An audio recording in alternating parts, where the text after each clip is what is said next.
Bonjour à toutes et à tous et bienvenue pour cette nouvelle conférence VK, web conférence aujourd'hui consacrée à la sécurité numérique et intitulée La sécurité numérique, un nouvel enjeu majeur pour les acheteurs et les décideurs. Un événement organisé en partenariat avec Verso Healthcare. Alors, je le dis dès à présent, au cours de cette webconférence, vous pouvez poser vos questions via la fenêtre questions, le petit chat que vous trouvez à droite de votre écran dans l'interface de notre logiciel de diffusion. Notez par ailleurs que cette conférence donnera lieu à un enregistrement qui sera mis en ligne. Vous pourrez le visionner à nouveau cet événement dans les jours à venir. Et enfin, le support qui accompagne cette conférence vous sera envoyé par mail dès demain. Alors, sujet du jour, les cyberattaques se sont multipliées ces derniers mois. On ne compte plus les exemples qui ont fait l'actualité d'administrations, de collectivités, d'hôpitaux ciblés et parfois paralysés pendant plusieurs jours suite à une attaque informatique. La cybermenace est aujourd'hui protéiforme. On connaissait les chevaux de Troie, les virus. Désormais, il y a les phishing, défaçage ou encore les fameux rançons JCL. On peut citer le logiciel Payta, bien connu aujourd'hui, qui aurait coûté à l'économie en 2017 1 milliard d'euros dans le monde. Alors, les établissements publics ne sont pas épargnés, on l'a dit, par ces fléaux et semblent même être devenus une cible de choix parce que les niveaux de protection des systèmes informatiques sont très inégaux entre les différents établissements. L'État semble avoir pris la mesure de la menace à travers l'ANSSI, à travers aussi le plan de relance où des fonds sont consacrés à l'accompagnement des établissements et à la cybersécurité. Mais la cybersécurité, c'est pas seulement les cyberattaques, et nous le verrons aujourd'hui. Il faut désormais parler davantage de sécurisation, de sécurité numérique, avec au cœur des enjeux la donnée, et notamment la donnée nominative. Alors nous verrons effectivement toute cette approche que nos intervenants détailleront au cours de cette heure. Alors c'est cela, notamment Sébastien, tout ce que vous allez aborder aujourd'hui. Tout à fait. Bonjour à toutes et à tous. Sébastien Topiac, directeur du développement au sein du groupe Verso Healthcare. Donc, on a souhaité en effet, avec les éditions VK que je remercie, organiser en partenariat avec vous, très présent dans le secteur public, cette conférence sur ce sujet-là. Alors, j'irais presque à dire que nous irons assez vite sur le constat, tant l'actualité récente finalement nous décrit cet enjeu quotidiennement, mais nous essaierons avec deux experts, deux regards croisés que nous aurons dans un instant, d'essayer d'identifier les clés de la réussite de la gestion de la sécurité numérique dans un établissement public. Alors, nous ferons un focus assez naturel sur le secteur de la santé, d'abord parce que c'est un secteur qui est prioritairement, majoritairement touché, mais également du fait que Verso Healthcare est un acteur aujourd'hui en prestation de services et en ingénierie financière dédié à ce secteur d'activité. Donc, nous reviendrons sur les raisons principales de cette conférence. Je donnerai ensuite naturellement la parole à plusieurs moments de cette conférence à Emeline Van de Ven et à Michael Ten, deux experts qui ont accepté de participer à cette conférence et que je remercie. On fera ensuite un focus sur les 4 clés de la réussite en matière de gestion de la sécurité numérique dans un établissement public. Et puis, nous en arriverons naturellement à un temps important d'échange, de réponse à vos questions. Et puis, vous pourrez retrouver sur ce support l'ensemble des offres proposées aujourd'hui par Verso Healthcare et qui rencontrent naturellement, tant auprès des établissements de santé d'ailleurs que des fournisseurs de dispositifs, d'infrastructures ou de matériel médical, un très grand succès de par l'accompagnement que nous proposons sur ce sujet. Alors, Julien, peut-être naturellement présenter nos intervenants. Avec grand plaisir. Alors, nous avons le plaisir d'accueillir aujourd'hui Madame Emeline Van de Ven. Vous êtes juriste spécialisée en droit de la commande publique. Au cours des 10 dernières années, vous avez été acheteur au sein de collectivités territoriales et de services de l'État, ainsi que consultante juridique à la DAJ de Bercy. Vous êtes aujourd'hui consultante Open Data et commande publique chez Datactivist. Vous avez notamment la charge d'accompagner les acheteurs publics dans l'ouverture des données de la commande publique. Monsieur Michael Ten, vous êtes directeur de l'innovation numérique et des systèmes d'information du groupement hospitalier des territoires des Alpes-Maritimes, mais aussi expert numérique en santé auprès de l'ANAP. Alors, votre expertise est reconnue au travers de vos différentes expériences aux fonctions de DSI au sein de différents établissements de santé de toute taille.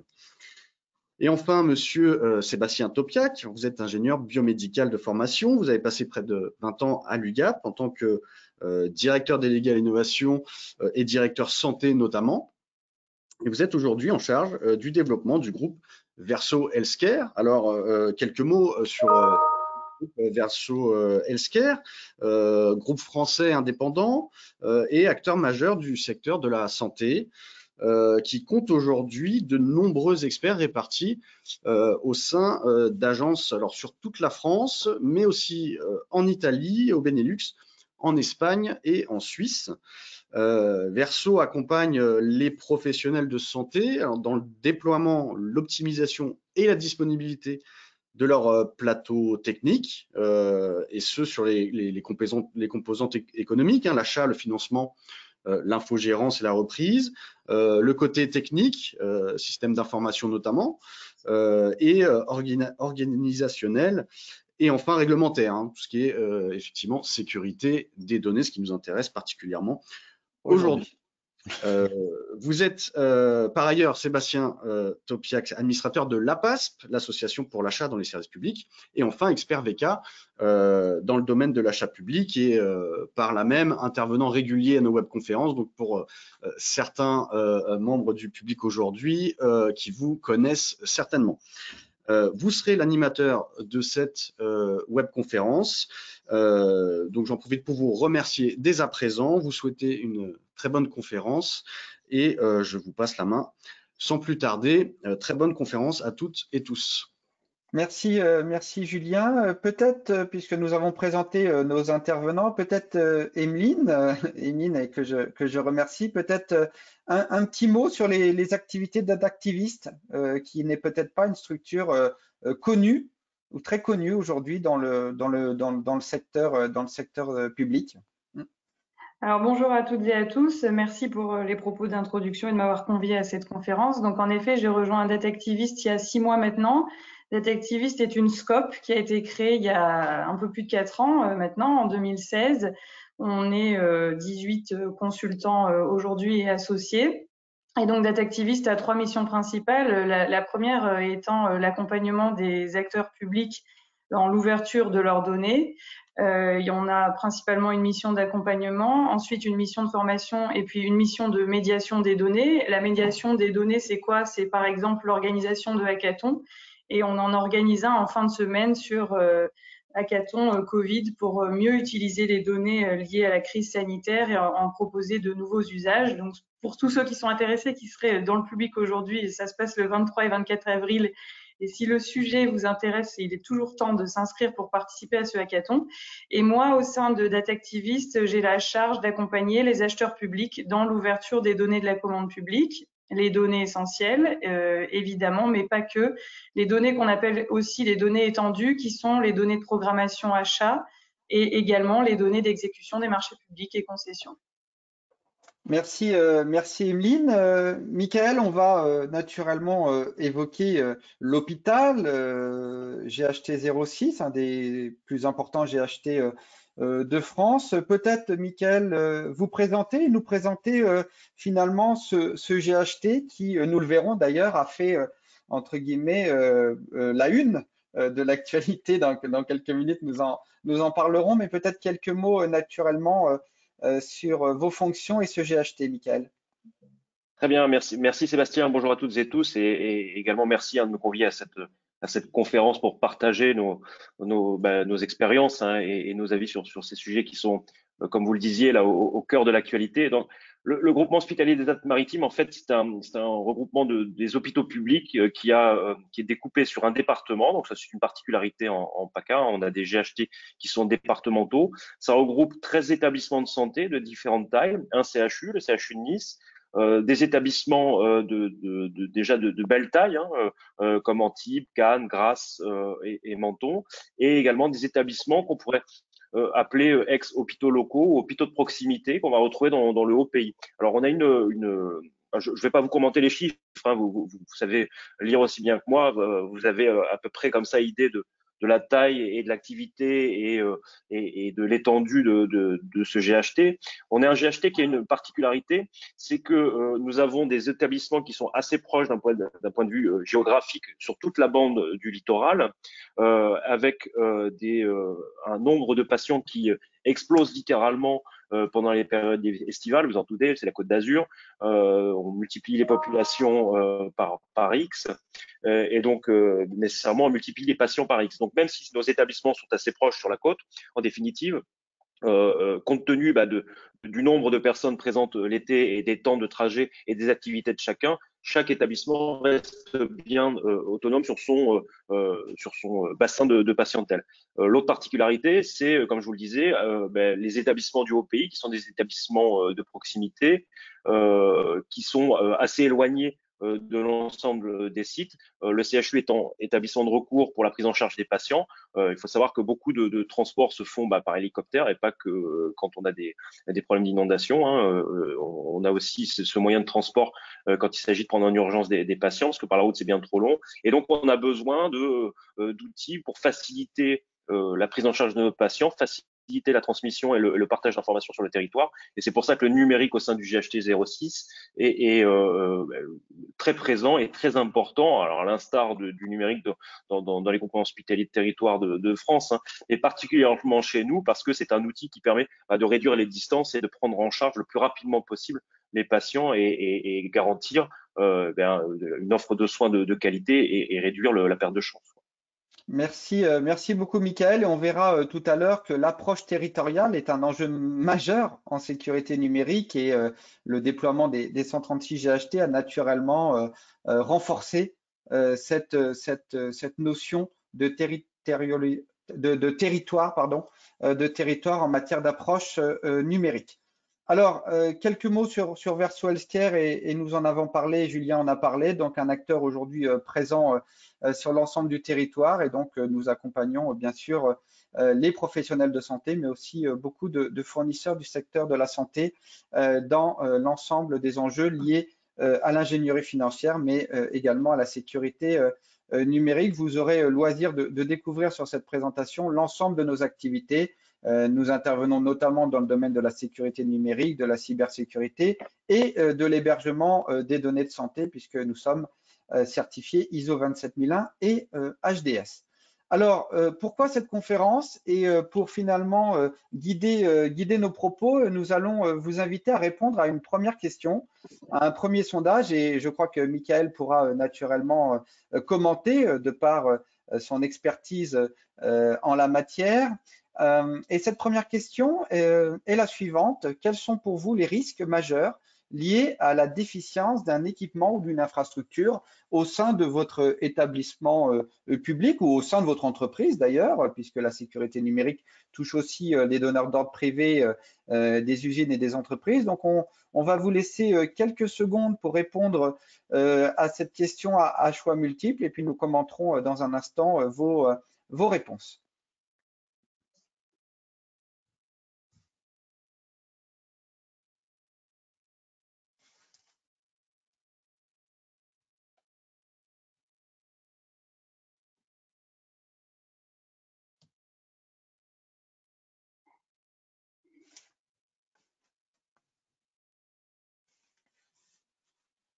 Alors, je pense qu'on ne va pas tarder à avoir les résultats de ce sondage.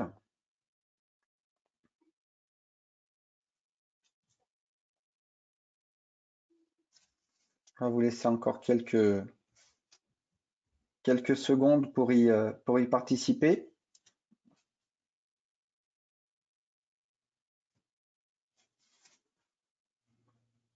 Clélie, Julien, est-ce que nous avons les résultats de ce sondage?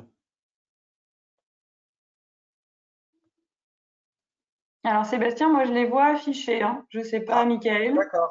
Ah, pas moi. Bah, alors peut-être Michael, si Michael les voit, peut-être directement nous les commenter ou nous les commenter oralement. Oui, bah écoute, je vais les partager au cas où tout le monde ne le verrait pas. Donc, en tête, on a à 43% des risques d'insécurité physique et digitale. Ensuite, on a à 33% la dégradation de la qualité du service public, à 17% une perte d'activité, à 7% une dégradation des conditions de travail et à 0% une perte d'attractivité, usage personnel.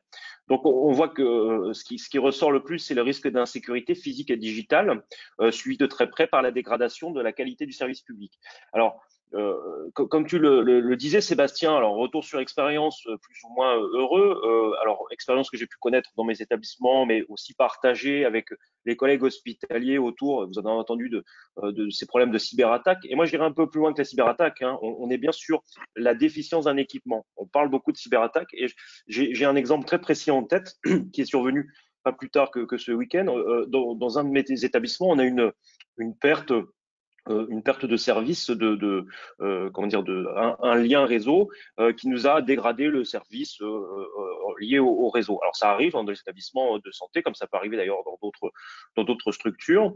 On est habitué à cela, on met en place des procédures dégradées, c'est-à-dire que quand il y a une perte d'informatique totale ou partielle, on a prévu tout un tas de procédures qui nous permettent de continuer à fonctionner. Eh bien, quand on a eu cette panne, très vite, les utilisateurs ont pensé à une cyberattaque. Donc très vite, la presse s'est emparée du sujet en disant il y a une cyberattaque sur tel hôpital, l'hôpital est dans le noir, attention, etc. Et donc, en définitive, là où nous on avait anticipé les risques en perte en termes d'insécurité.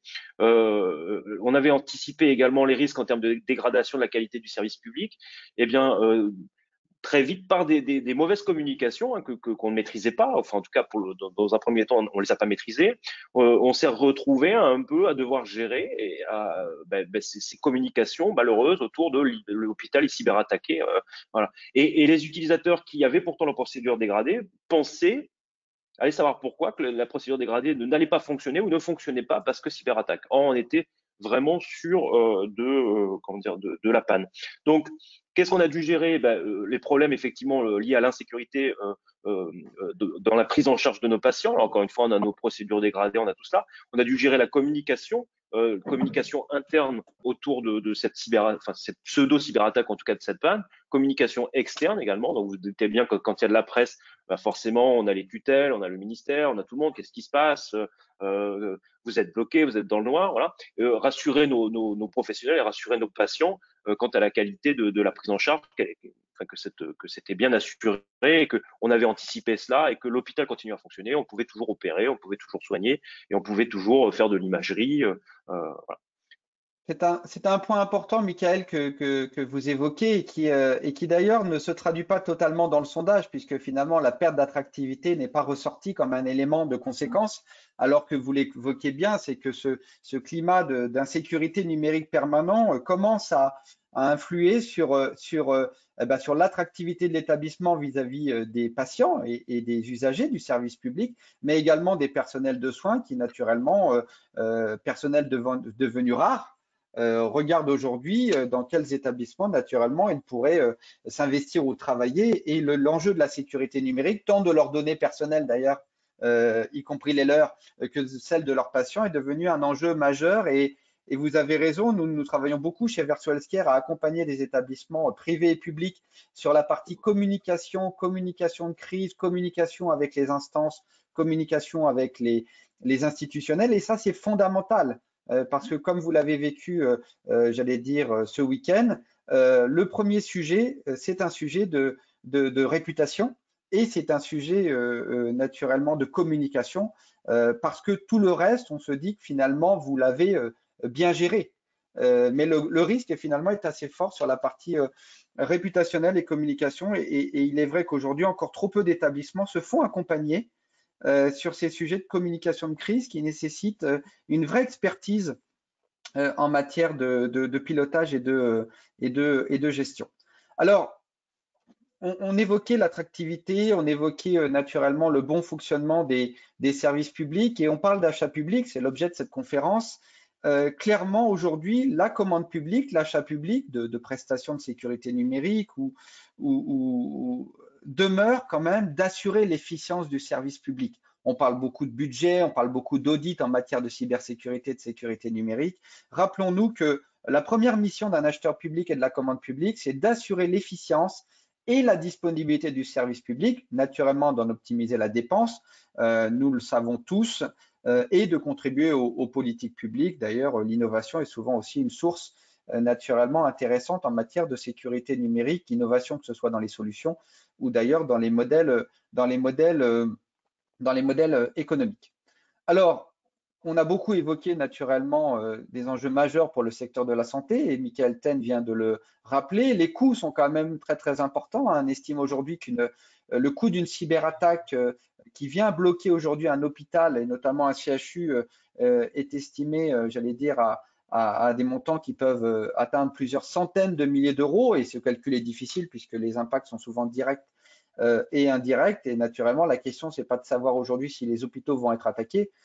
Tous les hôpitaux sont attaqués ou sont, j'allais dire, ont déjà été attaqués. La question, comme Michael le disait, c'est comment gérer au mieux, j'allais dire, un événement qui n'est pas toujours une cyberattaque d'ailleurs, qui peut relever d'une simple panne ou d'un simple dysfonctionnement interne. Alors, on parle beaucoup de la santé, mais attention à ne pas limiter le sujet de la sécurité numérique et de la cybersécurité à l'hôpital. Aujourd'hui, et nous en parlions avec les éditions VK ou encore avec Emeline, naturellement, tous les acteurs publics aujourd'hui sont sujets à des risques en matière de sécurité numérique, que ce soit l'État, les ministères, les collectivités territoriales ou encore naturellement les hôpitaux. Pourquoi? Et vous le voyez sur cet écran.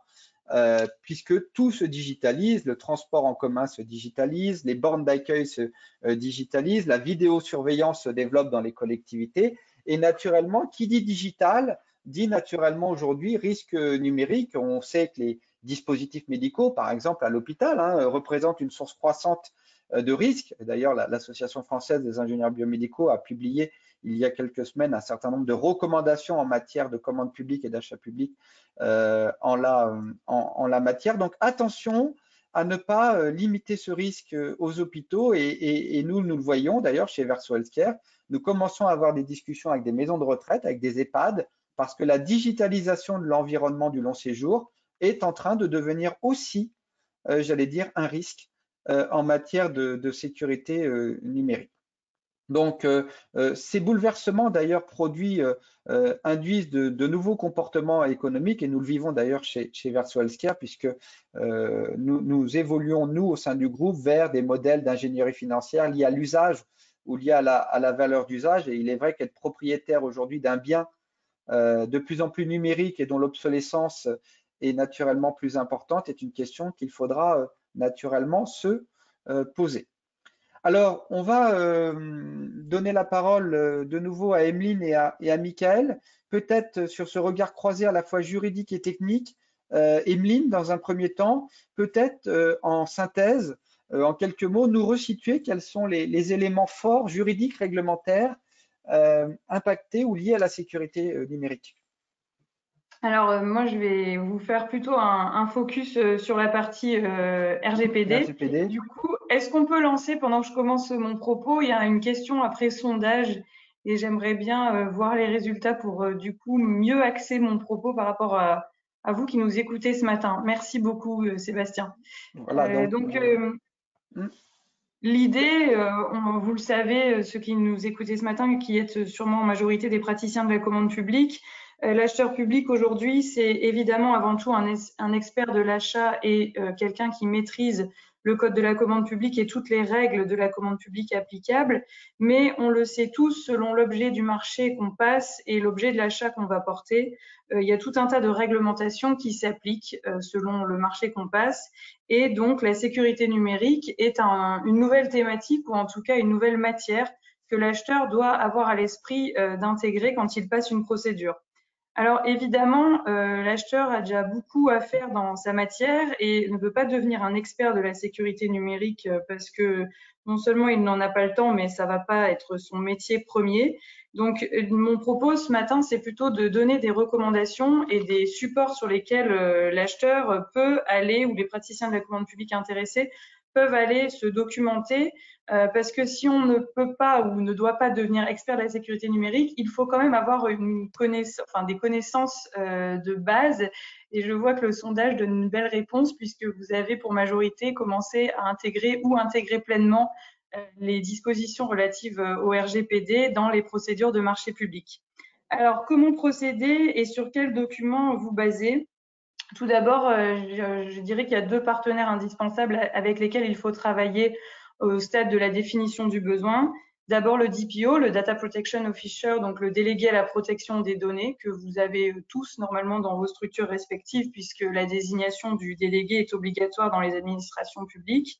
Et puis la direction des systèmes d'information chez vous, ou votre responsable de la sécurité des systèmes d'information, le RSSI, qui sont pour moi donc 2 partenaires indispensables quand on veut parler de sécurité numérique ou qu'on veut intégrer la sécurité numérique selon parfois l'objet de marché de manière plus forte dans certaines procédures. Ensuite, où se baser, parce que j'aurai pas le temps ce matin de faire toute la partie du contexte réglementaire applicable, l'ANSSI, l'Agence nationale de la sécurité des systèmes d'information, a fait plusieurs très bons guides pratico-pratiques avec tout un tas de recommandations de comment bien mettre en œuvre la sécurité numérique dans les différentes structures. Et il y en a un qu'on vous communiquera qui est plus particulièrement dédié aux collectivités territoriales et qui s'appelle « La sécurité numérique des collectivités territoriales, l'essentiel de la réglementation », qui reprend et qui explique comment on met en œuvre le référentiel général de sécurité, le règlement eIDAS, le règlement d'hébergement des données de santé, ou encore le coffre-fort électronique ou l'archivage électronique. Donc déjà, ce sont des supports que je vous recommande d'aller consulter quand vous voulez creuser un petit peu plus ce sujet. Et puis l'ANSSI a également développé un MOOC sur les enjeux de la cybersécurité qui s'appelle SecNum Academy et que vous pouvez également aller consulter. Mon propos pour ma part, ce qui me concerne ce matin, et qui ne concerne pas que les établissements publics hospitaliers ou que les acheteurs hospitaliers, mais plutôt tous les acheteurs publics qui sont avec nous ce matin, c'est de penser donc à insérer le règlement général relatif à la protection des données dans les procédures de marché public.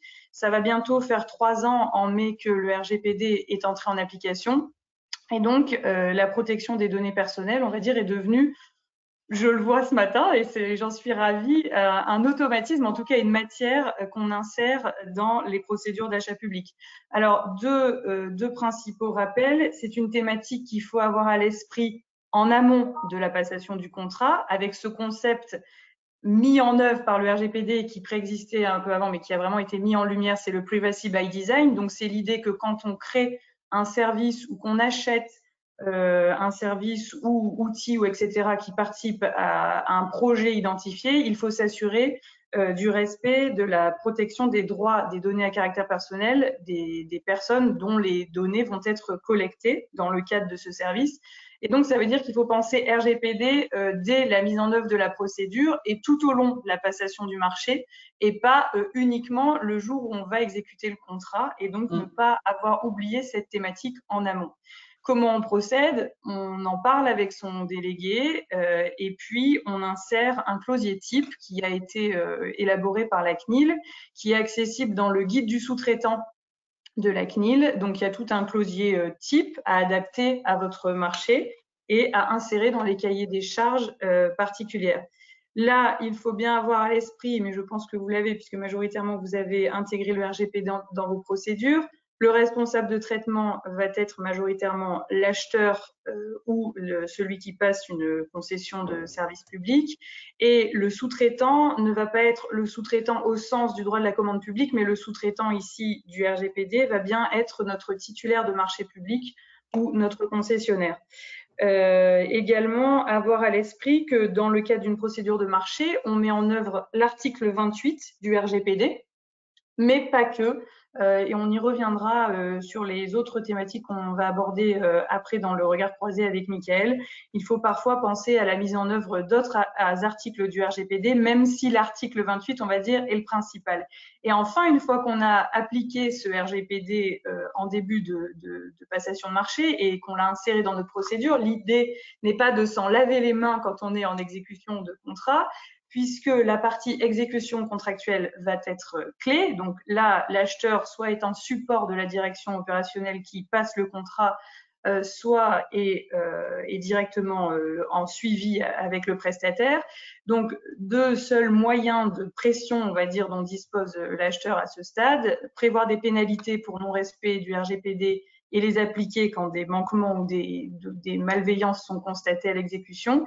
Et puis les CCAG révisés qui intègrent une clause RGPD, en tout cas respect de la protection des données personnelles, beaucoup plus dense que ce qui préexistait dans les CCAG 2009-2014, va jusqu'à pouvoir prévoir des cas de résiliation pour non-respect du RGPD. Donc, je vous incite et recommande à bien mettre tout ça dans les clauses contractuelles et surtout à avoir un suivi d'exécution et donc surtout également en fin de marché de s'intéresser au sort qui a été réservé aux données personnelles concernées par l'externalisation prévu dans le cadre contractuel.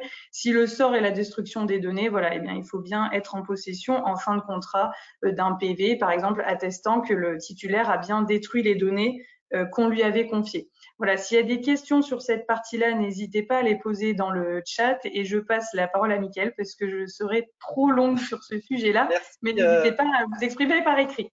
Merci beaucoup, Emeline. Et ce que vous dites est très important, c'est-à-dire monter en compétence des juristes, monter en compétence des acheteurs sur le droit, sur la réglementation liée à la sécurité numérique, augmentation du risque civil, mais aussi pénal pour les décideurs publics en matière de sécurité numérique. Alors, Mickaël, c'est vrai que souvent, dans tous les établissements publics, on se tourne très vite vers le DSI en disant sécurité numérique égale DSI.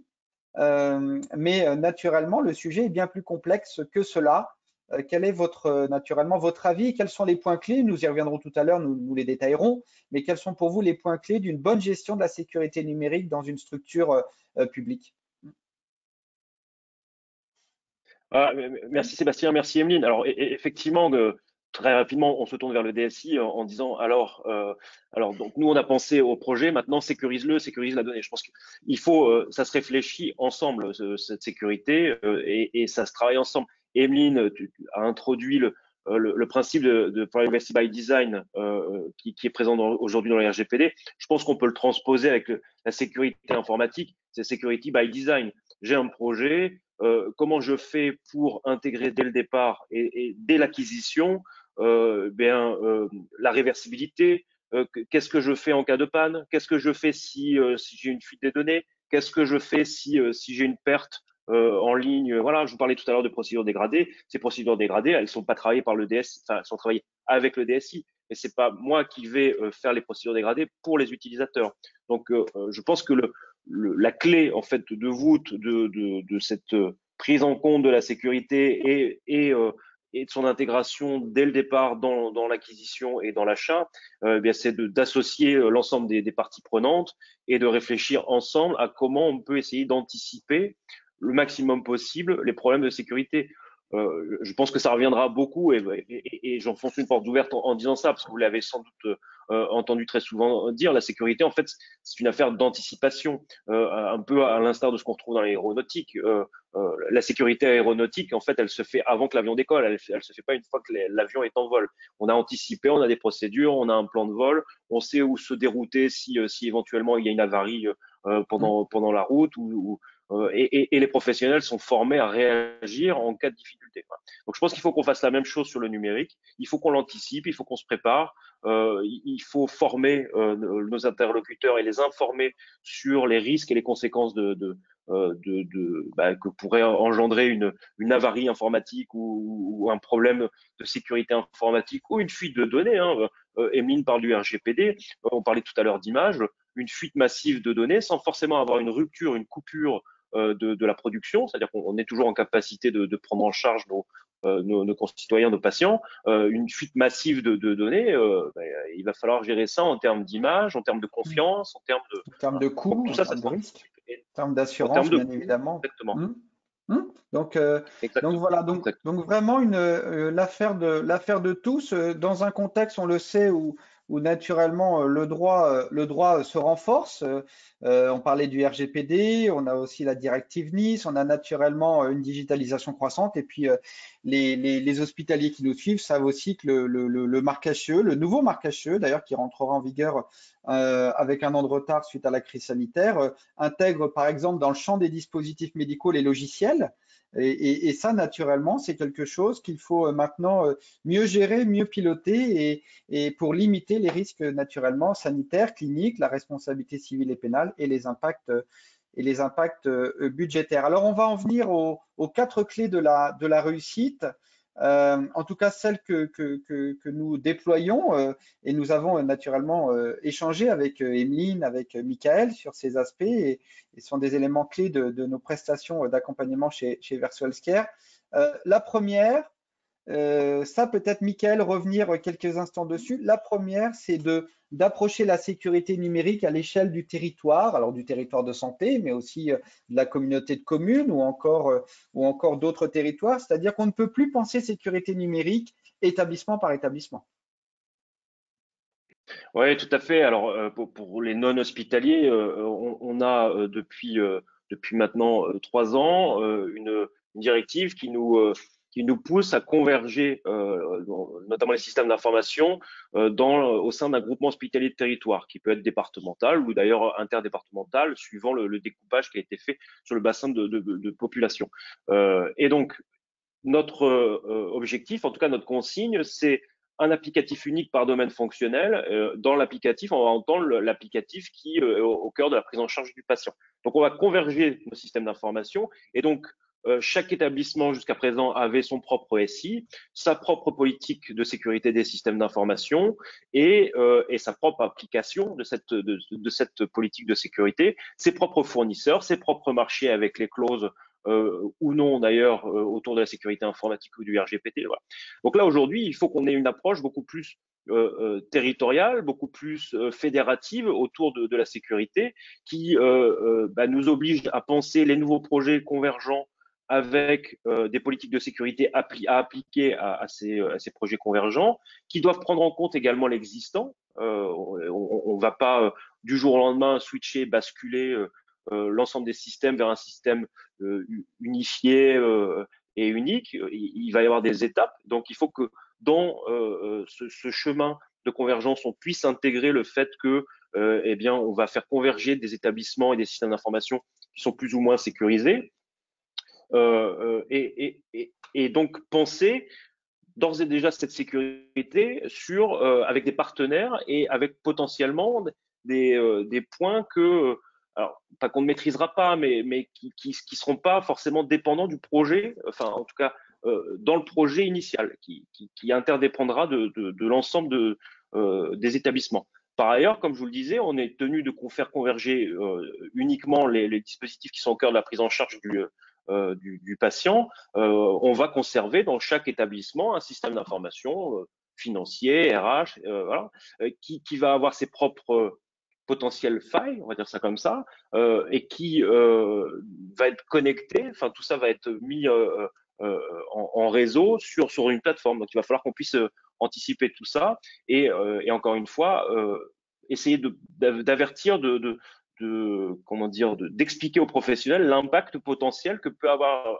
une défaillance sur un système, un marché mal passé avec un fournisseur qui ne respecte pas bien les critères de sécurité du groupement. Voilà, on se dit que ça n'a pas forcément d'impact en local, mais par effet par effet de bord, ça peut avoir un impact énorme pour l'ensemble d'un groupement, l'ensemble d'un territoire. Comme je le disais tout à l'heure, le groupement hospitalier de territoire des Alpes-Maritimes, c'est tout un département, ce sont tous les établissements publics de santé du 06. Imaginez l'impact que pourrait avoir une faille de sécurité majeure dans l'un des établissements qui est interconnecté dans le groupement.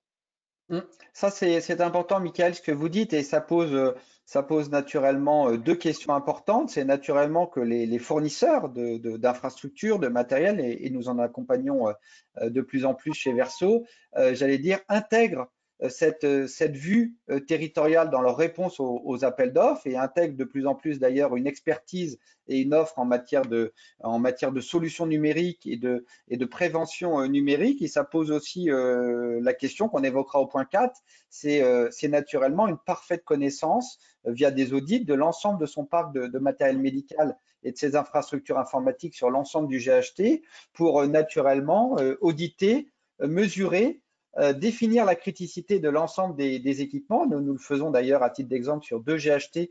Deux petits GHT nous ont confié aujourd'hui un audit sous l'angle biomédical de l'ensemble de leur parc biomédical, naturellement. Alors d'abord pour optimiser l'inventaire, mais aussi pour avoir un regard sur l'obsolescence de ces équipements, sur leur criticité numérique ou encore sur l'intérêt de les faire évoluer. Et ça, c'est nouveau et c'est vraiment disruptif puisque jusqu'à maintenant, le choix d'un équipement informatique ou médical d'ailleurs dans l'hôpital, et c'est l'ingénieur biomédical là qui l'évoque, se faisait quand même prioritairement sur des enjeux cliniques et économiques et très peu, voire jamais, sur des enjeux d'intégration SI, de sécurité numérique ou d'obsolescence digitale liée à l'absence d'évolution, de version de tel ou tel système d'exploitation. Ça, c'est quand même un bouleversement dans l'achat public.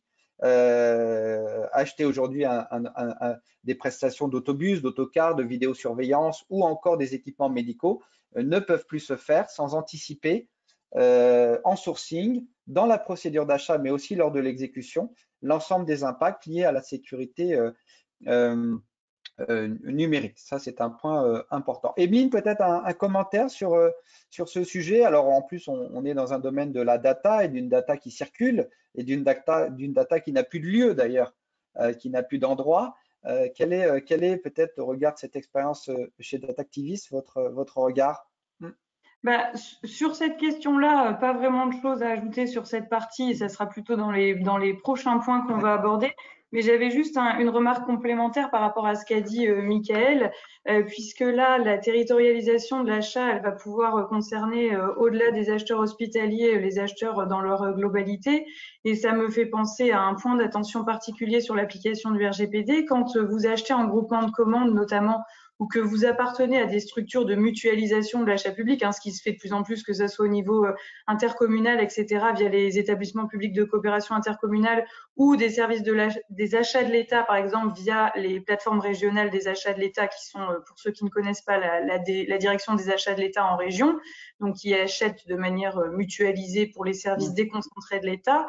Eh bien, il va falloir insérer, alors évidemment, quand le marché comporte de l'externalisation de traitement de données personnelles chez le titulaire, il ne faut pas oublier quand il y a une multiplicité d'acheteurs qui définissent ensemble les moyens et les finalités du traitement qui vont être mis en œuvre.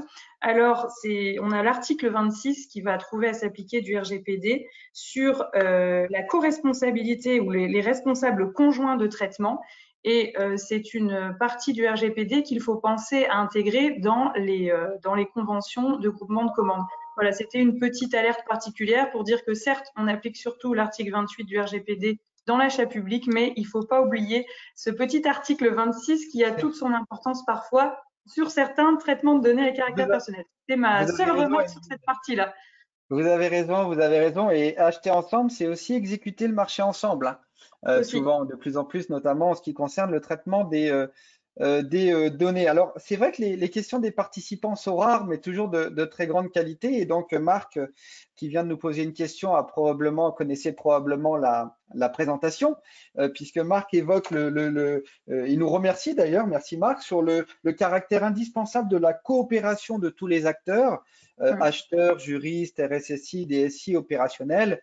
Et donc, Nous voilà arrivés au point 2, l'enjeu majeur, et on l'a vu dans les hôpitaux avec la mise en place des comités de lutte contre les infections nosocomiales, les CLIN par exemple, c'est qu'aujourd'hui, il nous apparaît en tout cas indispensable, et certains établissements nous demandent de les accompagner, de mettre en place une véritable gouvernance au plus haut niveau de l'organisation publique sur ce sujet de la sécurité numérique, au même titre que ça a été fait sur l'hygiène dans les hôpitaux, parce que derrière, il y a naturellement des impacts très importants en matière d'organisation, en matière de processus, en matière de recrutement, en matière de compétences, en matière d'externalisation, en matière de budget. Michael, c'est un point que nous avons évoqué. Diriez-vous qu'aujourd'hui, alors au sein du GHT 06, mais peut-être au travers aussi de vos expériences autres, que ce sujet est pris à la hauteur de ces enjeux et que finalement aujourd'hui, des gouvernances ou une gouvernance sur ce sujet se met véritablement en place dans vos structures? Alors, quitte à paraître un peu provoque, je tiens à partager le fait qu'on n'a pas attendu d'avoir des attaques et des cyberattaques pour se préparer, comment dire, à la sécurité informatique. On n'a pas attendu les dernières, comment dire, on a ces dernières annonces avant pour anticiper effectivement les fonctionnements. Je vous en ai parlé tout à l'heure en mode dégradé. Pour anticiper la mise en œuvre de plans de continuité d'activité, de plans de retour à l'activité. Donc tout ça a été anticipé en amont. Au sein des hôpitaux, ça fait maintenant quelques années, ça doit faire même maintenant presque 10 ans, hein, si on prend le plan hôpital numérique, on incite les établissements publics à parler sécurité, prévoir sécurité et penser sécurité et anticiper les risques liés à la sécurité. Pour faire très rapide sur ce plan hôpital numérique qui a été succédé par le plan Open, sont des plans de financement et d'incitation, en tout cas à l'usage du numérique dans les établissements de santé, plans sur lesquels peuvent se positionner les établissements de santé publics et privés. Hein. Il n'y a pas de voilà, c'est pour l'ensemble des établissements sanitaires et bientôt pour les établissements médico-sociaux, et pour pouvoir candidater, pour pouvoir être retenu à l'accompagnement financier donc de la modernisation pardon, de son système d'information, on doit répondre à des prérequis. Et parmi ces prérequis, on va retrouver la confidentialité, la sécurité. Donc, ces sujets-là ont été pensés, en tout cas travaillés en amont par les DSI avec les utilisateurs pour essayer d'anticiper justement cette problématique. Aujourd'hui, la gouvernance, comme on le disait sur le point précédent, elle est montée d'un cran au niveau géographique, c'est-à-dire qu'avant, elle était liée à l'établissement, aujourd'hui, elle est territoriale, elle est les groupements hospitaliers de territoire, mais elle est également en lien avec les groupements d'appui à la e-santé, donc elle est régionale, et elle est aussi nationale. On parle du DMP, on parle de l'espace numérique en santé, et donc tous ces liens font qu'il faut qu'on arrive comment dire, à anticiper, comme je le disais tout à l'heure, tous les risques potentiels autour de la sécurité des systèmes d'information santé. On a des professionnels qui sont sensibilisés, on en parle assez régulièrement, pas plus tard que il y a quelques jours, j'ai pu, dans les hôpitaux, nous avons la commission des usagers, donc une commission de représentants des usagers sur le territoire. J'ai pu aller présenter à la commission des usagers notre politique de sécurité des systèmes d'information. Justement, j'ai pu présenter les plans de reprise d'activité, les procédures dégradées, les rassurer aussi, leur expliquer comment ça se passait. Assez régulièrement, on communique avec les plus hautes instances médicales, donc les commissions médicales d'établissement, pour expliquer les enjeux de la sécurité, pourquoi il faut faire de la sécurité, pourquoi il faut régulièrement changer son mot de passe, quels sont c'est très bête, hein, ça passe par là, mais et quels sont les impacts potentiels de coller un post-it sur son ordinateur avec son mot de passe dessus. Voilà, potentiellement, voilà ce que ça peut créer en termes d'impact. Donc, pour nous, la sécurité aujourd'hui, elle est vraiment ancrée et elle est de plus en plus ancrée, en tout cas, dans notre politique SI. Tu disais, Sébastien, que l'impact de la sécurité, aujourd'hui, il faut l'anticiper. Il y a un impact sur les marchés, il y a un impact, mais on a un impact aussi sur la déclinaison opérationnelle de nos systèmes d'information et leur urbanisation. C'est-à-dire que concrètement, aujourd'hui, et tu faisais le lien avec les dispositifs biomédicaux, parmi les dispositifs biomédicaux, on peut penser le périphérique qui va prendre l'attention, qui est aujourd'hui connecté au système d'information, mais aussi des machines un peu plus grosses, des robots dans les laboratoires, des robots d'imagerie, voilà, qui sont très innovants. La difficulté pour nous, enfin en tout cas l'un des enjeux, c'est de réussir à continuer à être innovant en termes de dispositifs médicaux, tout en garantissant une sécurité, en remplissant des normes, des critères CE, des critères qui sont en alignement avec nos politiques de sécurité des systèmes d'information, et de ne pas freiner cette innovation. Donc pour ça, il faut qu'on travailler ensemble avec nos utilisateurs au plus près et inclure dans la gouvernance la sécurité pour être aligné avec nos ambitions en termes d'urbanisation du système d'information et qu'il n'y ait pas de position orthogonale ou de frein d'un côté ou de l'autre. Voilà, il faut que l'ensemble réussisse à se synchroniser pour faire en sorte que, que la sécurité soit un sujet mais ne soit pas un problème. Comme tu le disais, je pense qu'au-delà des process, c'est naturellement un sujet de tous les jours. Et c'est naturellement pas un sujet, j'allais dire, au gré des pressions médiatiques ou des pressions liées à l'actualité, mais c'est un sujet quotidien, aussi bien en termes de gouvernance que de budget. Emeline, un mot sur ce sujet et la place peut-être aussi dans cette gouvernance et dans ces comités du droit et du juriste, parce que ce n'est pas qu'un sujet technologique. Oui, alors pour compléter ce que disait Mickaël sur la manière dont il a abordé la question, on sait très bien parce qu'on a un propos complémentaire. Au-delà de ça, j'ai envie de dire que c'est bien que les services achats, commandes publiques, les responsables commandes publiques, etc., soient sensibilisés à ce sujet, l'intègrent dans les procédures quand c'est nécessaire et à une base de connaissances ou en tout cas des interlocuteurs bien identifiés en interne pour les aider quand il y a besoin sur ces sujets-là dans la partie contractualisation. Je dirais que des structures dans lesquelles la gouvernance, et alors là j'entends décideurs, élus, DG, DGS, chefs de service, etc., quand ces personnes-là sont soit par leur parcours professionnel sensibles à cette matière de la sécurité numérique et au-delà de ça, de la data, qu'ils y sont sensibilisés, alors on va dire que toutes ces parties-là sont beaucoup plus fluides pour tout le monde. Donc il y a vraiment cette idée aussi, je pense, ce besoin parfois de sensibiliser les élus et les dirigeants. Il y a des structures dans lesquelles c'est fait. Ou en tout cas le sujet est porté par une personne identifiée et ça, on va dire, génère quelque chose au sein de la structure qui est bénéfique pour tous les services. Et quand dans des structures, la gouvernance, les élus, etc., ne sont pas sensibles à ces sujets de sécurité numérique ou de données ou par exemple d'aspect RGPD, eh bien l'acheteur peut se sentir parfois malheureusement assez seul avec son délégué qui porte aussi le sujet comme il le peut. Et je trouve ça dommage et dommageable pour l'entité, d'autant que là c'est un bref rappel pour ceux qui ne l'auraient pas vu. La CNIL définit par année 3 thématiques prioritaires de contrôle et cette année on a les cookies, la cybersécurité et les données de santé. Ça veut dire que quand la CNIL vient exercer un contrôle dans une structure, alors au-delà de tout autre contrôle qu'elle peut déclencher via différents mécanismes en application de la loi informatique et liberté, eh bien, c'est des sujets qu'elle va regarder de manière prioritaire. Donc, même s'il n'y a pas encore eu de sanctions côté collectivité territoriale, acteurs publics, etc., attention, on va dire que la période de souplesse de la CNIL est finie. La présidente l'a d'ailleurs réaffirmé il n'y a pas très longtemps.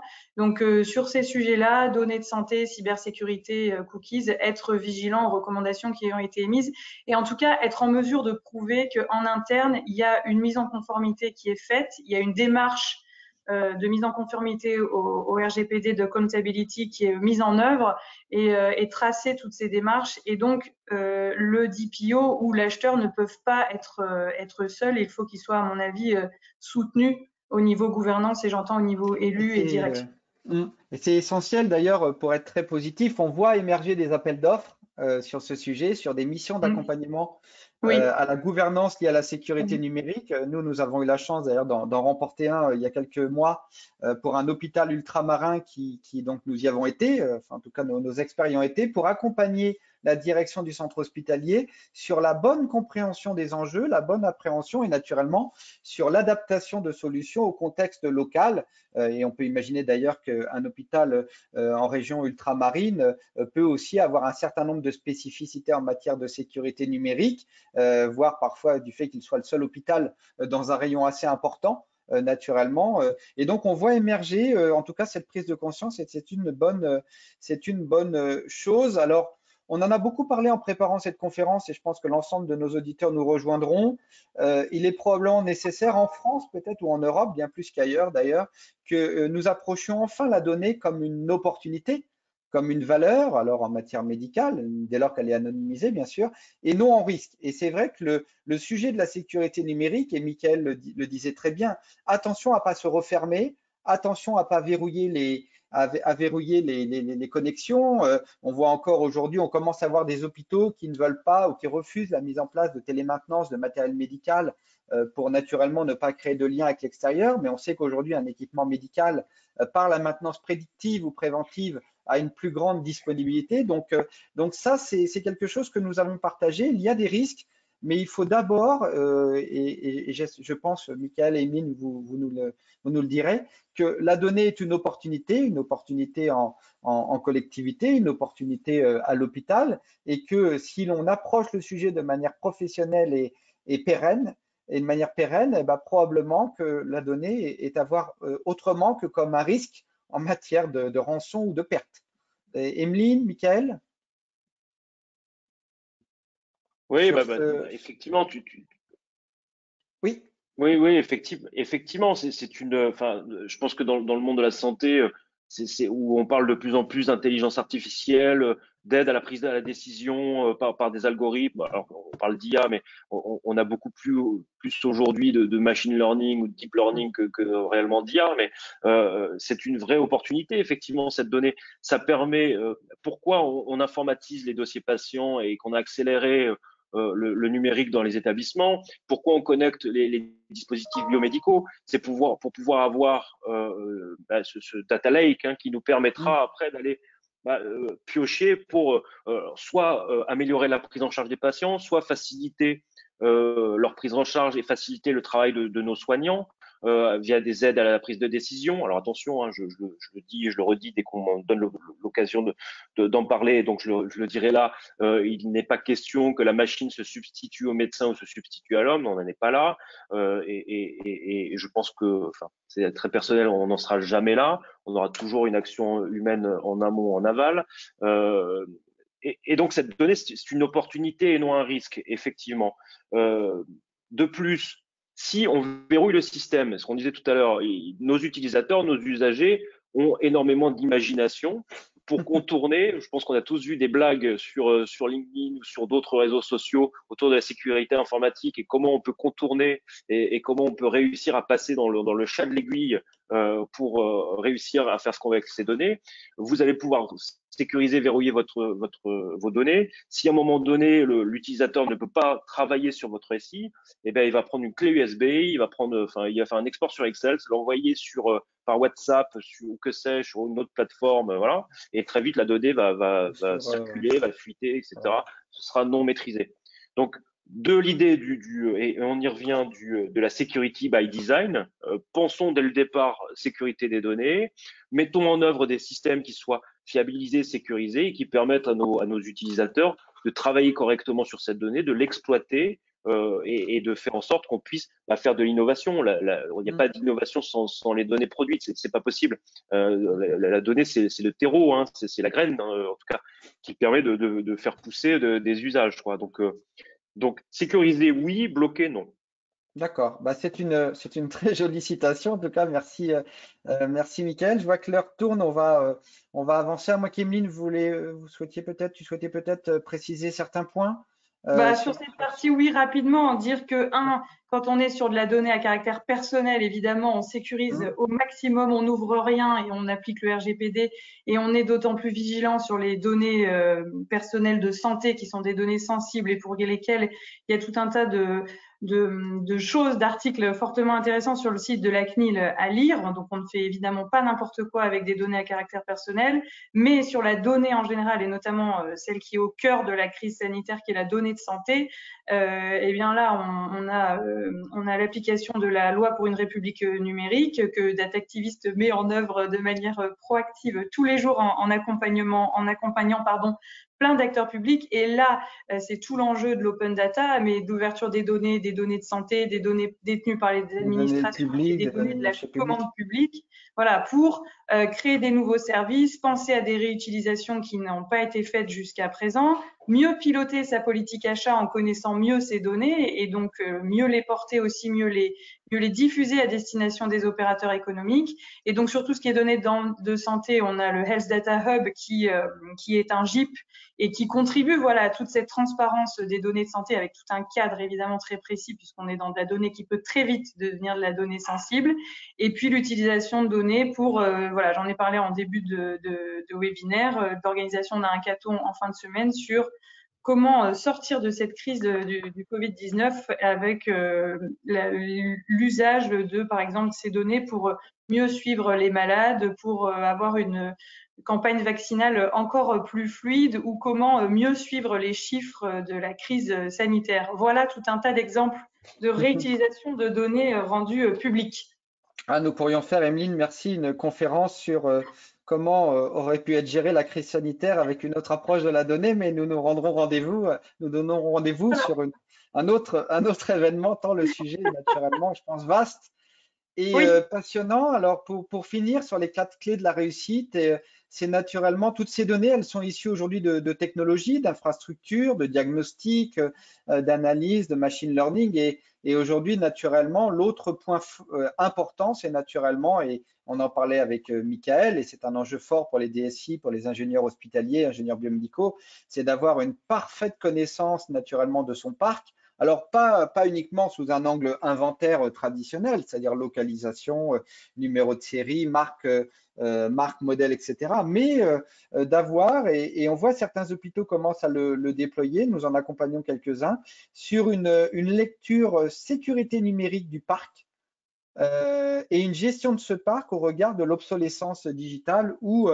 j'allais dire, de la dégradation du numérique. Donc ça, c'est quelque chose d'assez nouveau et naturellement, je pense que, Michael, on en a parlé, c'est un enjeu majeur aussi au GHT 06 et on en parlait à l'échelle du GHT, de bien maîtriser l'ensemble des équipements et l'ensemble des infrastructures pour déployer une politique cohérente en matière de solutions et de systèmes d'information. Michael, peut-être un petit mot sur cet aspect-là qui paraît évident, mais qui n'est pas toujours si bien pratiqué. Non, mais effectivement, tu le dis, et je pense que le terme que tu as employé d'obsolescence est très important. C'est-à-dire que la sécurité, la sécurité informatique c'est une science qui est évolutive, qui est vivante, hein, et on peut pas poser à un moment donné un modèle de sécurité et qui sera qu'on pourrait considérer comme étant pérenne dans le temps. Il y a effectivement l'obsolescence des machines. Hein. On sait très bien que, je disais tout à l'heure, hein, on a encore certains partenaires qui viennent essayer de venir travailler avec nous pour faire de l'innovation et qui ont un super robot qui fait du séquençage, qui est au top de la pointe et qui marche avec un Windows XP. Voilà. Et donc, et ça existe encore. Donc, il faut qu'on réussisse à anticiper cela. Il faut qu'on réussisse à anticiper l'obsolescence de nos systèmes. Ça passe par une bonne connaissance du système. Et ça passe par un partage de cette bonne connaissance du système. C'est-à-dire que, encore une fois, moi, je suis toujours sur le principe de tout ne repose pas uniquement sur le DSI ou sur la DSI. Il faut que ça passe par l'ensemble, par le biomédical, effectivement, par les travaux, par les achats aussi, parce que les achats voient passer beaucoup de demandes d'achats qui ne passent pas forcément par la DINSI ou par la DSI. Voilà, un périphérique, je sais pas, qui semble non numérique, mais qui en définitive, quand on commence à gratter un peu, on s'aperçoit qu'il est connecté et que potentiellement il peut venir causer du bruit sur le réseau. Et ça passe aussi, on le disait, hein, cette maîtrise des risques liés aux équipements par une bonne acculturation des professionnels, une bonne explication des professionnels de ce qu'est la politique de sécurité et son déclinaison et de ses impacts potentiels. C'est-à-dire que vous pouvez avoir, on le disait précédemment, un système bien sécurisé, bien maîtrisé. On a quand même, il est quand même lié à des règles d'usage, et ces règles d'usage elles doivent être connues par les utilisateurs. Alors, j'aime souvent prendre cet exemple que j'ai pris lors d'une conférence et j'ai oublié le nom du conférencier, mais il faudrait que je le retrouve. Et s'il est d'ailleurs présent aujourd'hui, qu'il se manifeste. J'ai entendu une fois dans une conférence une phrase qui m'a marqué et que je ressors de temps en temps parce que je la trouve tellement parlante. C'est que vous pouvez avoir le meilleur système d'information sécurisé. Vous avez tout prévu, vous avez tout acheté. Enfin, voilà. Eh bien, il suffit pour un hacker potentiellement de jeter un saut de clé USB sur le parking du personnel et vous allez voir que votre politique de sécurité, elle est finie, elle est terminée. Voilà. Et vous allez avoir un système qui, je lui donne 1 heure pour être pourri et avoir des contournements de toutes vos barrières de sécurité. Donc, effectivement, maîtrise des risques liés aux équipements informatiques avec tout ce qui est cité sur cette slide, mais également bonne acculturation des professionnels à la déclinaison opérationnelle de cette politique de sécurité. C'est important et ça pose aussi, alors on l'avait évoqué Verso Healthcare dans une autre conférence, sur l'évolution des comportements achats et des décideurs hospitaliers sur le fait d'acheter ou de ne plus être propriétaire d'équipements dont l'obsolescence est forte.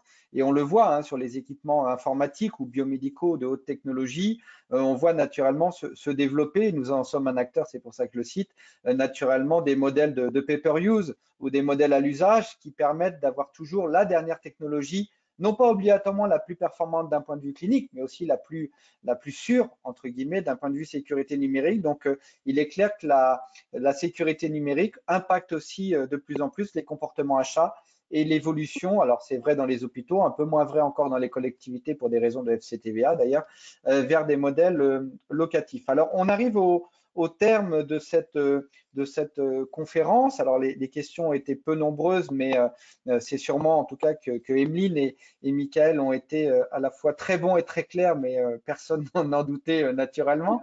Alors, en conclusion, peut-être, Emeline, Michael, alors un sujet critique à intégrer de manière pérenne, y compris budgétairement, on en parlait, Michael, il ne faut pas avoir une enveloppe budgétaire uniquement l'année de la médiatisation de la sécurité numérique. C'est un sujet de long terme. C'est effectivement un sujet de long terme. Il faut l'inclure dans les projets. Alors, c'est difficile à déterminer dans un projet informatique ou un projet numérique de dire je consacre X%, enfin, de mettre ce curseur là. Néanmoins, ne pas, par exemple, je sais pas, un projet de déploiement d'un RISPAX, par exemple, d'un système d'information de radiologie, se dire peut-être qu'il serait temps en même temps de changer une partie du parc informatique parce que ça pourrait causer des failles de sécurité et donc par levier d'opportunité, voilà, profiter des projets numériques et informatiques pour pouvoir financer également la partie sécurisation du système d'information. Une approche beaucoup plus globale que pièce du puzzle par pièce du puzzle, parce qu'on a beau avoir le meilleur RIS ou le meilleur PAC, si tout ça naturellement s'implémente sur une architecture informatique plus ancienne ou parfois un peu obsolète, naturellement, ceci a des impacts en matière de sécurité numérique. Emeline, on a beaucoup parlé des enjeux liés à l'achat public. Et surtout lié au suivi de l'exécution des contrats publics et de mes 20 ans passés à l'UGAP, je sais ô combien aujourd'hui encore les acheteurs publics consacrent insuffisamment de temps à l'exécution des contrats. On en parlait dans le cadre de la PASP, parce que c'est bien de mettre des clauses dans les marchés, de prendre des prestataires. Néanmoins, il faut quand même s'assurer pendant 3, 4 ans, 5 ans, 10 ans parfois, que naturellement le prestataire est toujours au niveau de sécurité numérique en matière d'upgrade, en matière de RGPD, en matière de déclaration, et qu'on le sait bien aujourd'hui, peu ou pas de pénalités d'ailleurs sont appliquées sur ces aspects-là dans l'exécution des marchés publics aujourd'hui. Emeline, un mot peut-être sur ce point? Oui. Ça s'explique très bien parce que ça dépend vraiment des organisations internes des uns et des autres. Il y a des services achats qui font vraiment que de la passation de marché, de procédures, et malheureusement qui sont pas associés à tort à l'exécution, sauf quand il y a des problématiques. Donc, je dirais 2 choses. D'une part, avoir à l'esprit que ce sont des sujets à intégrer évidemment en amont dans l'exécution en passation d'une procédure de marché, mais aussi en exécution. Et donc insister vraiment sur ce suivi d'exécution des prestations contractuelles. Malheureusement, parfois, l'acheteur n'y est pas associé et il n'y peut rien, c'est qu'il y a trop de procédures, trop de sujets à porter ou qu'il y a une organisation qui est constituée de manière à ce qu'il soit trop en recul. Dans ce cas, ne pas hésiter lors des bilans annuels d'exécution de marché qui sont faits avec les directions qui prescrivent l'achat, et bien de revoir régulièrement ces points. Et j'ai envie d'être moteur quand c'est possible, pour pouvoir aussi réajuster les futurs marchés qui seront à rédiger sur les mêmes sujets, pour tout simplement s'améliorer collectivement et en travaillant en transversalité, grand mot à la mode dans les structures publiques, mais qu'il convient d'appliquer aussi en exécution contractuelle. Tout est devenu transversal, y compris, et pas que la responsabilité, l'action aussi. Et merci Emeline pour ces précisions. Et Michael le disait aussi, c'est l'affaire de tous, la sécurité numérique, et c'est aussi naturellement, et c'est d'abord peut-être pour conclure sur cette slide et sur cette conférence, c'est d'abord un enjeu humain de sensibilisation et de formation. Et on peut reprendre l'exemple très marquant de Michael sur ce fameux saut de clé USB. C'est-à-dire que c'est d'abord un sujet d'accompagnement permanent, de sensibilisation, de formation des utilisateurs, mais aussi peut-être aussi des usagers ou des patients, parce qu'on sait qu'aujourd'hui, de plus en plus de solutions technologiques sont mises à disposition des patients, notamment dans les chambres. Et donc, naturellement, le patient peut devenir peut-être lui-même également, j'allais dire, un risque pour le système d'information de l'établissement. Donc, un enjeu humain avant d'être un enjeu informatique ou biomédical. Et c'est d'ailleurs sur l'ensemble de ces points, et je ne le détaillerai pas aujourd'hui, mais en tout cas que le groupe Verso Healthcare et ses filiales, notamment IMP 360 et 123CS, accompagnent aujourd'hui de plus en plus d'acteurs de la santé, qu'ils soient cliniques, hôpitaux, professionnels de santé ou encore fournisseurs de matériel médical au travers d'un abonnement. Alors ça, c'est quelque chose que vous pourrez découvrir, et vous pourrez naturellement nous contacter pour en savoir plus. Mais nous avons considéré aujourd'hui que permettre à des établissements de santé de payer une somme unique par an et d'avoir l'ensemble de ces prestations d'accompagnement, un peu sous un format assurantiel, nous paraissait en tout cas répondre à ces enjeux et aux enjeux que nous avons détaillés aujourd'hui avec Emeline et Michael. Emeline, peut-être un petit mot de la fin, Michael également, avant que nous n'arrivions au terme de cette conférence dédiée à la sécurité numérique. Emeline? Pas de choses à rajouter par rapport à tout ce qu'on s'est dit. Merci à nouveau Sébastien de m'avoir convié à cette conférence, et puis j'espère que ça a permis à nos participants du jour d'apprendre plein de choses, ou en tout cas quand souvent j'ai été moi-même acheteur, je sais qu'on n'a pas le temps et qu'on aimerait bien parfois creuser plein de sujets. Alors l'avantage de la crise sanitaire qu'on vit et d'être beaucoup en télétravail, c'est qu'on prend plus le temps peut-être parfois de suivre des webinaires comme celui de ce matin, ou d'aller faire un peu de MOOC. Donc, je recommande vivement celui de la CNIL, l'atelier RGPD, qui peut se faire de manière très séquencée et qui est très bien fait, et voilà, qui permettra au moins d'être sensibilisé un peu plus au sujet, et surtout qui permet d'être sensibilisé aussi pour les données qu'on traite dans nos vies personnelles. Voilà. Michael, peut-être un petit mot de la fin, maintenant que nous avons tous connaissance de cette fameuse histoire, mais qui est très vraie des clés USB et finalement de la fragilité parfois de nos systèmes d'information, des colosses au pied d'argile, diraient certains. Peut-être un petit mot, Michael, de conclusion?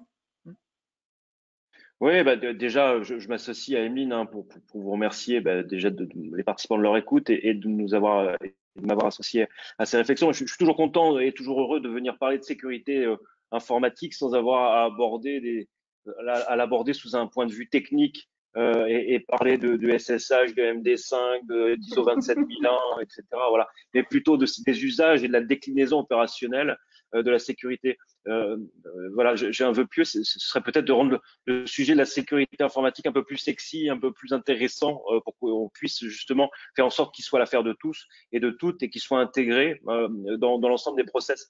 Je pense que c'est vraiment là où réside la clé un petit peu de cette conférence. Et voilà, la sécurité informatique, il faut qu'on arrive à la traiter ensemble, voilà, collégialement. Ça doit être une sensibilité plus ou moins forte. Alors, il y a des spécialistes techniques pour faire la sécurité informatique. Néanmoins, ça doit être une sensibilité et ça doit être inclus et dans l'esprit de chaque acteur, dans chaque acheteur, dans chaque utilisateur, dans chaque opérateur qui intervient sur un système. Avoir ça en tête. La sécurité, elle est là. On ne doit pas la négliger, on ne doit pas l'oublier. Merci à vous pour encore pour votre participation, pour le temps que vous avez consacré à la préparation de cet événement et aux échanges. Alors les questions ont été peu nombreuses, mais nous vous invitons naturellement à nous les poser. Cette webconférence, comme disait Julien en introduction pour les éditions VK, fera l'objet naturellement d'un replay et d'une rediffusion, y compris le support sera adressé à l'ensemble des participants. Donc au nom de Verso Healthcare et des éditions VK, d'ailleurs notre partenaire aujourd'hui, nous vous remercions pour votre attention, pour votre écoute, et nous vous donnons rendez-vous pour d'autres événements liés à la sécurité numérique ou à d'autres sujets qui touchent naturellement à la sphère publique. Voilà, un grand merci à vous et très bonne après-midi. Au revoir, merci. Merci, au revoir. Merci, au revoir.